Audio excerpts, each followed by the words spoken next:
கிழக்கினில் தினம் தோன்றும் கதிரானது மறைவதும் பின்பு உதிப்பதும் மரபானது.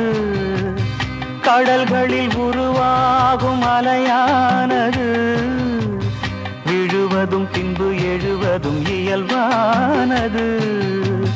நிலவினை நம்பி இரவுகள் இல்லை, விளக்குகள் காட்டும் வெளிச்சத்தின் எல்லை. ஒரு வாசல் மூடி மறுவாசல் வைப்பான் இறைவன். நலம் வாழ என் நாடும் என் வாழ்த்துக்கள், தமிழ் கூறும் பல்லாண்டு என் வார்த்தைகள்.